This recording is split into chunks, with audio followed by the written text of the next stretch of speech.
This is Carrie Sleeman. She worked for 5 years at a company that designed, built, and installed laser welding assembly systems. When she was hired, Sleeman said company officials told her they did not negotiate pay.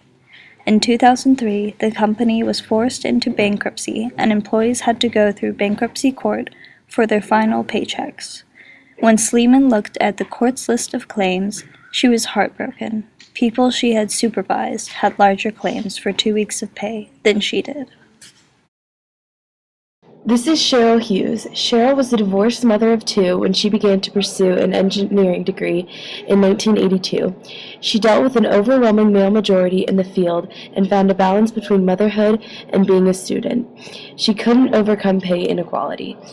Hughes said she lost more than $1 million in earnings throughout her career as an engineer because she is an African American woman.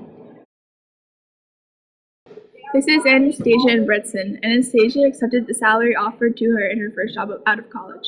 She didn't know how she could negotiate. She found when she arrived for work as a technician that a few men with less education and less relevant experience had negotiated for more pay. I have a bachelor's degree in physics, and Bretson said, this guy who hadn't gone to college and couldn't do mental math was getting paid more.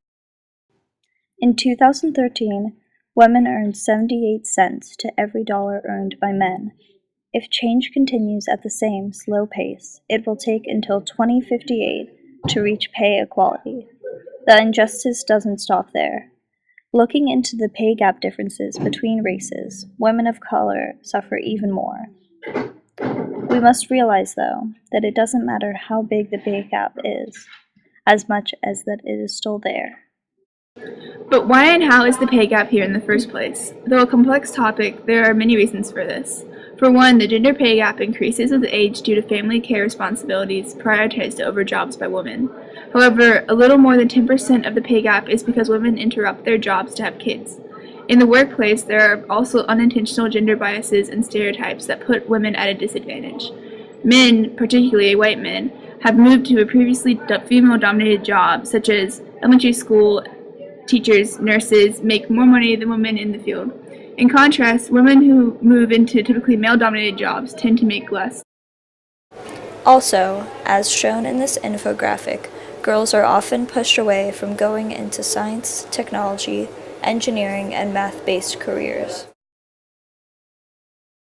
America has had a reputation for freedom and equality, and yet according to the World Economic Forum, the U.S. ranks 65th in pay equality of 142 countries around the world. Women make about 3/4 of what men make, and the gap has only closed a single percent within the past year. Denmark is the only country that supposedly has a higher pay for women than men, but this is only due to women pursuing more high-paying jobs. Still, in Denmark, when women and men are working the same job, women are paid less. This problem goes beyond the individuals, and a step needs to be taken by the government to help solve the problem. But it's not as easy as it sounds.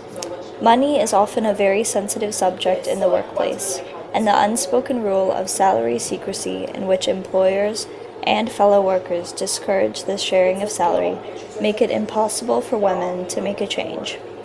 In 2009, the Paycheck Fairness Act was proposed to be passed.